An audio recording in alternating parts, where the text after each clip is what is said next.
कितने कॉन्फिडेंट हैं आप लोग अपने पूरे कैंपेन को लेकर? 5 तारीख जो एक वर्किंग डे है उस दिन मतदान है, विपक्ष के द्वारा सवाल उठाए जा रहे हैं। क्या है ये 5 बहुत लकी है भारतीय जनता पार्टी के लिए। 25 मई यहाँ पे 2 और 5 आया था, उसमें तो भी हम 7 सीट जीते। अब 5 फरवरी आया है तो हम इसको बहुत शुभ मानते हैं और 8 फरवरी को रिजल्ट आएगा। देखिए, दिल्ली की जनता बड़ी बेसब्री से इंतज़ार कर रही थी कि जल्दी चुनाव का डेट आए और जिन लोगों ने बुजुर्गों के पेंशन रोक दिए, जिन्होंने गरीबों के 5 लाख का फ्री इलाज मोदी जी का रोक दिया, जिन लोगों ने सांसों पे आपातकाल लगा दिया, जिन लोगों ने पानी प्रदूषित दे करके हजारों लोगों की जान ले ली, जिन लोगों ने कॉन्ट्रैक्ट कर्मचारियों का जीना दूभर कर दिया, उनको जल्दी से हटाया जाए। चुनाव आयोग जल्दी डेट घोषित करे। 5 फरवरी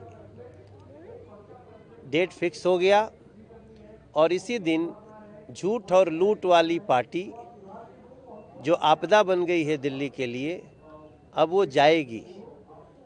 आज मैं आपको बताते हुए मुझे बड़ा अच्छा लग रहा है कि मुझे दिल्ली के गलियों से लोग गाने भेज रहे हैं और गाने क्या बना रहे हैं कि ये झाड़ू वाला ही दारू वाला है। मेरे पास देखो, मैं आपको एक वीडियो सुनाता हूँ, आपको जान के आश्चर्य होगा कि इतना ये गीत कैसे बना, कैसे ज़मीन तक लोगों का ये भाव हम लोगों तक आया। आप सुनिए, लोग बना रहे हैं। देखो भैया क्या ये गड़बड़ झाला है, झाड़ू वाला ही दारू वाला है। दिल्ली का दिल मानता नहीं, पीने को जी चाहता है, पिलाने वाला सर जी झाड़ू वाला है और झाड़ू वाला ही दारू वाला है। देखो, पीछे से महिलाएं कोरस गा रही हैं। मुझे लगता है कि एक गाना तो हमने भी दिया है कि बहाने नहीं बदलाव चाहिए, दिल्ली में भाजपा सरकार चाहिए। तो अब हमें ये भी बनाना पड़ेगा कि झूठ बोलने में नहीं हिचकता मन का काला है, ये झाड़ू वाला ही दारू वाला है।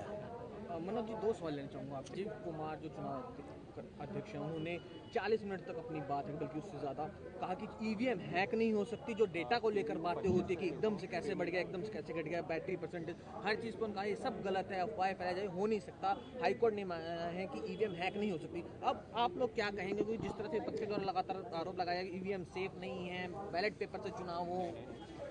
देखो, ईवीएम पे दोष वो लगाता है जिसका जनाधार खत्म हो जाता है। भारतीय जनता पार्टी कभी भी ईवीएम पे नहीं दोष देती और जो जनादेश होता है हम पहले घंटे में स्वीकार करते हैं। जनता का जनादेश सिर माथे पर। मैं दिल्ली के प्रत्येक नागरिक से, जो वोटर है या जिनके माता पिता वोटर हैं, उन युवाओं से प्रार्थना करेंगे कि 5 फरवरी को घर से निकलिए, निकलो बाहर मकानों से, जंग लड़ते हुए इन आपदा वाले बेईमानों से, और इनसे मुक्त करा करके दिल्ली भाजपा को देते हैं, जो दिल्ली को दुनिया की सर्वश्रेष्ठ राष्ट्रीय राजधानी क्षेत्र बनाए।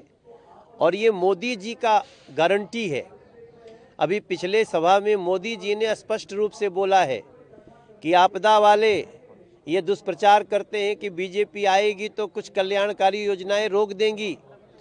नरेंद्र मोदी जी की गारंटी है, मोदी की गारंटी है कि जब भाजपा आएगी तो ये कुछ कल्याणकारी योजनाएं जो हैं वो तो रहेंगी ही, बल्कि जो सिर्फ कागज में है उसको भी हम जमीन पे ले आ देंगे। एक आखिरी सवाल चाहूँगा। संदीप दीक्षित ने आरोप लगाए आम आदमी पार्टी का जो कार्यकर्ता है वो पेड है 90%। 300 करोड़ का बजट लेकर दिल्ली विधानसभा चुनाव लड़ रहे हैं, 600 रुपए कार्यकर्ता को पर डे दिए जाते हैं। देखो, हम कांग्रेस की बात क्या सुने, पता नहीं कौन रात ये सब आपस में मिल के निकल आए। इनका कोई भरोसा नहीं भाई। दिल्ली की जनता को आम आदमी पार्टी से भरोसा टूट गया, कांग्रेस से पहले ही टूट चुका था। भारतीय जनता पार्टी पे भरोसा है और वो भरोसा पूरा होगा। सपा ने आपको समझ दिल्ली चुनाव के लिए? किसको? सपा ने आम आदमी पार्टी को समर्थन दिया, अखिलेश यादव ने घोषणा की। अब अखिलेश जी पहले यूपी में संभालें भाई, दिल्ली की चिंता छोड़ें। दिल्ली के नागरिकों को, जिनके बुजुर्गों का पेंशन बंद हुआ, जिन गरीबों का राशन कार्ड नहीं बना, जिनकी नकली दवाइयों से मृत्यु हो गई, जिनका गंदा पानी पीने से 21,000 लोग एक साल में मर गए, ये कौन है देश में जो आकर के इसकी पूर्ति कर सकता है? दिल्ली की जनता जाग चुकी है, आम आदमी पार्टी को हराएगी और भाजपा को लाएगी।